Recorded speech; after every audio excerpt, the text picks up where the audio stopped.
know what it's like when you get a bunch of family members and some friends gathered around a campfire and you start talking about things that happened in the past. In my childhood, I didn't get to spend a lot of times at my grandma and grandpa's cabin in the big woods of northern Pennsylvania. But the times that I did get to go and experience that, they're really indelibly marked in my mind. I can certainly feel the cool breeze coming in the window as we're turning off the main road and hitting the dirt road that leads over a number of miles up to the very top of one of the tallest mountains in Pennsylvania. And we had those windows down because we wanted to be able to see as many deer as possible. These were the good old days of the northern Pennsylvania woods where it wasn't uncommon to drive just a couple of miles and see more than 100 deer. I remember switching places with my brother, who was afraid because the steep embankment to the one side of the road scared him so much that he didn't want to be on that side of the car. I can smell the evergreen scent in the air. I can taste the bacon that Grandpa made on the old wood stove. And I can see family members, my immediate family and extended family alike, enjoying all kinds of different activities, whether it's watching deer or going for a hike to the virgin forest that wasn't too far away, or just relaxing and taking it easy. I'll never forget the night that I had to go out to use the outhouse, and it was well after it was dark out, only to be met by a black bear halfway down the yard. I've been told, though I couldn't see myself at the time, that I turned as white as a sheet. I remember the year that my grandparents' friend was mowing a hayfield and accidentally drove over a newborn fawn. And my grandpa actually got a permit from the Game Commission to obtain that little fawn's carcass, and today it still sits in their house, preserved in perfect form of what it looked like the day that it lost its life. I think one of the things that really makes my grandparents' cabin in the mountains so intriguing and so fascinating is there seems to be this collision of the past and things that already took place, stories from long ago, incidents that happened to people that merged with that which was happening right in the moment. I remember Little Red.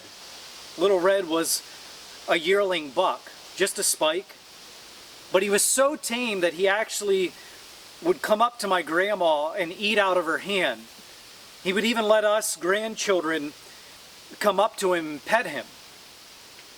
And while my grandpa often did the yard work, mowing the lawn and such, this Little Red would tuck himself up underneath the balcony off the back of the cabin, as though he were a tame animal, not a wild creature. There was that story about deer, and then there was the story about the archery hunters that were coming up the big dirt mountain road. That one that I talked about earlier, where my brother was afraid to even be close to the car door because it was so steep. And they had had a little too much to drink after the hunt was over. And they actually rolled their vehicle all the way down that steep slope. Amazingly, they all walked away without anyone being seriously hurt. But that vehicle stayed there for the longest time. And the owner had said if anybody was willing to get that vehicle out, it was theirs for the taking. But really what stands out in my mind as the most intriguing and awe-inspiring story on that mountain, where it was mostly cabins and vacation people and a handful of people that lived there year-round, eked out a living by doing small jobs and usually living almost a depression-like lifestyle most of their lives. is the story that my grandpa's father-in-law told him. And you know how stories go. Sometimes, you hear about something and over time the legend grows, and you know that there may be just a kernel of truth somewhere in it, but you're not really sure about the facts. In fact, most of it probably seems like it's false. Well, when you get a story straight from the source, and it's people that you know are of deep integrity, you realize that these kinds of things actually take place. And the story goes that my grandpa's father-in-law knew some friends on the mountain, and they owned a cabin, and they were gone most of the winter. And when the winter weather changed and the snow melted off, remember, it was a difficult drive up that steep mountainside. They went to go check on their cabin, and when they opened the door to their cabin, there, staring them in the face, was a cabin full of rattlesnakes. My grandpa's father-in-law said that the owner shut the door, locked it, and never went back again. And to this day, that place is known as the Snake House. If you didn't have anybody that you were related to that could tell the old-time stories, what took place in that location, this took place about 100 years ago in the 1920s. And in the 1950s, long after that cabin was abandoned, someone burned it to the ground. And now the Snake House is no longer. I haven't told this story to my children.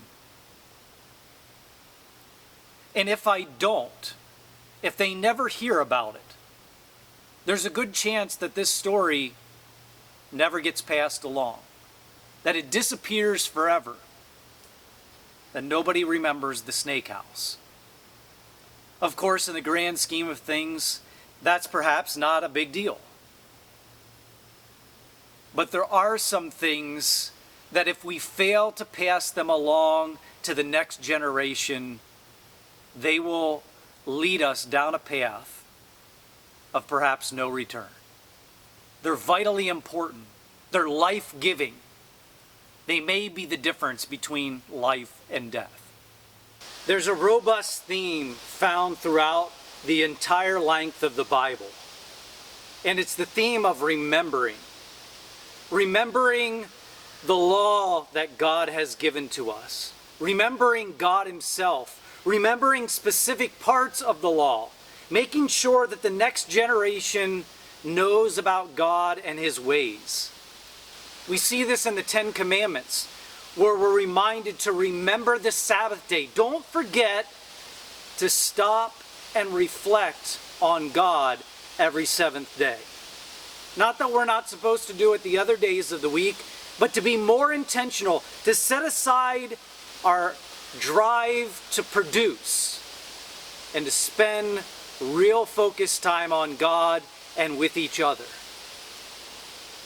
The Israelites were reminded to remember the Exodus, that time where the Israelite nation in radical, miraculous form were delivered by the hand of God from their oppressors, their slave masters, the Egyptians, and actually sent on their way through the wilderness and ultimately arriving eventually in the Promised Land. The Israelites are reminded to remember the Passover feast, the way in which that Exodus was finally culminated with the passing over of those who had shed the blood of a lamb on the doorposts of their houses, and the lives of their firstborn being preserved while those of the Egyptians were not. And even Jesus Himself at the Last Supper says, when He gives the cup and He gives the bread, He says, "Do this in remembrance of me." That every time we take communion, those elements, and take part in that sacred meal, we are remembering what Jesus Christ has done and sacrificed for each and every one of us. perhaps the most explicit passage that refers to this remembering and making sure that the next generation knows the tradition of what God has done is found in Deuteronomy chapter 6. Turn there with me. Let's start in the 4th verse. Hear, O Israel, the Lord our God, the Lord is one. Love the Lord your God with all your heart, and with all your soul, and with all your strength. These commandments that I give you today are to be upon your hearts. Impress them on your children. Talk about them when you sit at home and when you walk along the road, when you lie down and when you get up. Tie them as symbols on your hands and bind them on your foreheads. Write them on the door frames of your houses and on your gates. What Moses is reminding the nation of Israel to remember is God himself and the laws that he has given to them, that it may go well with them in life. See, God understands our inmost being as humans. He knows our desire to have our own way, to turn our backs on him and to do what we think is wise and right rather than what God knows is right for us. And God proclaims this truth that we are one generation away from being a godless people. That sounds crazy. How in the world would the Israelite people forget about being freed as slaves in Egypt? Or the promise that they were to procure the promised land and to set up households there? Or the law that God had given them? How in the world would they forget that? And certainly they would never forget God and the miraculous, amazing things that he had done on their behalf. It sounds crazy, doesn't it? Except that they did. They forgot. They forgot so many times. And sometimes God would remind them of their misdirection and steer them back on the path of righteous living. And other times it required an even more stern disciplinary action. Twice, the Israelite nation was carted off from their homeland, first by the Assyrians, later by the Babylonians, because they had turned their backs on God. They had forgotten to remember him. They had forgotten to live out his ways. They had stopped showing love to one another. Their hearts weren't in their relationship with God. See, the most noble Jewish person understood that you're only ever one generation away from losing your faith altogether. If one generation doesn't pass it on to the next, it can be lost for a long time. In many places, perhaps forever. It's interesting how we look at faith collectively today, both as people throughout the world and specifically as Christians. It's become vogue in recent decades to actually say, well, I want my children to be able to choose their faith system on their own. And I want you to think about that for a second. We don't say when a child is 2 years old and decides to run out into the streets suddenly, hey, little Johnny, that's fine with me. Go play in the street and you'll learn eventually what you're supposed to do. No, we don't do that. That's absurd. Because little Johnny could get killed. And we want to preserve Johnny's life. When it comes to our education system, and specifically the subject of math, we don't say to Susie, 4 plus 7 isn't 20, But if that's what you think, that's fine. That's great. And if we take that view with things like math or like playing in the street, why wouldn't we take the life and death issue of our faith that seriously too? Now, don't get me wrong. I'm not suggesting that you can force your children to adopt the Christian faith. They ultimately have to come to that conclusion themselves. But for sure, you are called as their parent, as their grandparent, as a vested adult, as a friend who cares about them, as someone who has experienced the Christian faith personally, to share it with your children and those who are around you. We guide and direct our children in so many things. Why wouldn't we guide them in their faith walk? Because as Americans, we are no different than the Jewish nation in this. We are one generation away from having lost our faith if we don't do due diligence and share what we know about our loving God with our children. The world of the Israelites was set up by God to have reminders all the time that He should be their focus and that they should live their lives with such righteous acts that not only would their lives go well, but the world around them would notice as well. And that's what the passage in Deuteronomy says. It talks about sitting down with your children when you rise and when you go to sleep at night. When you go out of your house, because the laws of God are written on the door frames of your houses.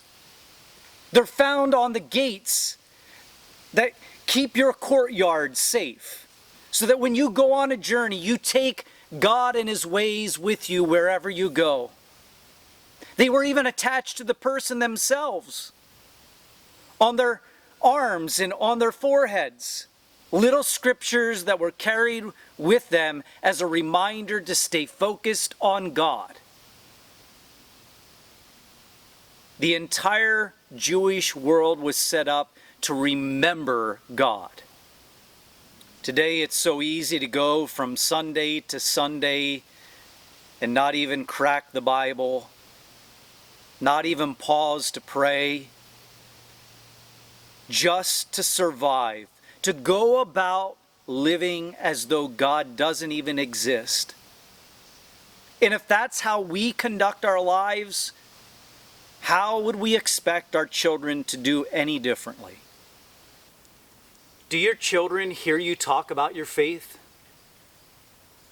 Do they see you wrestling with real problems in your life and turning to God to find the answers? Do they know the importance of the scriptures to inform their thinking and their actions and their words? When they have a problem and they come to us to help figure out a solution for them, do we turn to all the rational and logical worldly options and then turn to God? Or is God smack dab in the center of the decisions that we help them to make? Because eventually they're going to make those decisions primarily on their own or with another person. Are our conversations around the dinner table, or the way that we treat other people, or the conversations that we have with our children, life-giving and based in God's truth and love? Because if not, we're going to lose the next generation. As parents, you've helped to give life to your child. Won't you help guide them to eternal life? Won't you make every effort to lead them to a personal relationship with Jesus Christ? Won't you model for them the importance and necessity of turning to God and his ways, rather than looking to the world and its standards. I've talked to a lot of people over the last number of weeks and months. Many people who think that the world is falling apart, that our country is on the brink, that people are about to lose the freedoms that they hold dearly. And let me tell you, it does matter who our politicians are, who our educators are, who the people are that help make the world go round, whether it's doctors and nurses, business people, or those who take care of small details and tasks that we often don't even recognize. All of those things are important, but none of them will matter much if we as Christians don't rise up and pass on our faith to the next generation. We need to remember. And really, if you're part of the younger generation, you have a huge role to play. You're part of the linchpin of the faith being passed on to the next generation. In fact, all of us are part of that younger generation if you think about it in the grand scheme of things. We all have the role to play to help other people understand the faith, why we believe Jesus Christ is the Son of God and the only way to salvation. I don't mean that you should blindly accept the faith without checking it out. Examine it.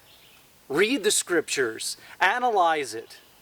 Ask hard questions. God can take that. But ultimately, I believe that if you do that, if you plumb the depths of examining the Christian faith, you will ultimately come to realize that it is the only way to make sense of the world around us. And then it's our call and duty to pass it on to the next generation.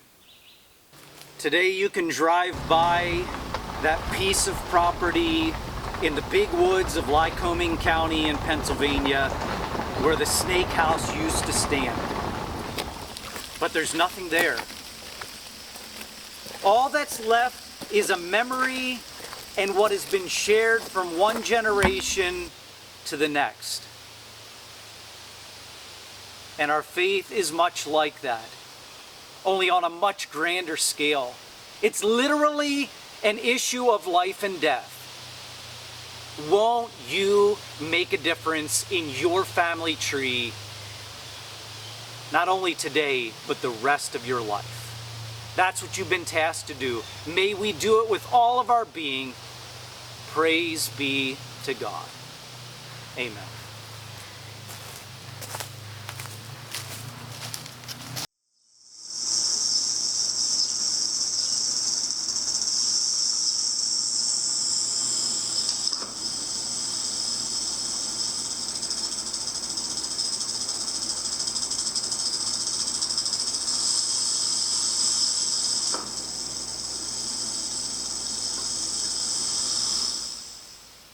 We don't say, when it comes to math or some other subject in our education system, well, Susie, 7 plus 4 doesn't equal 11. Okay, let's try that one again. To lead them to a personal relationship with Jesus Christ. Won't you model for them looking to the world and its standards?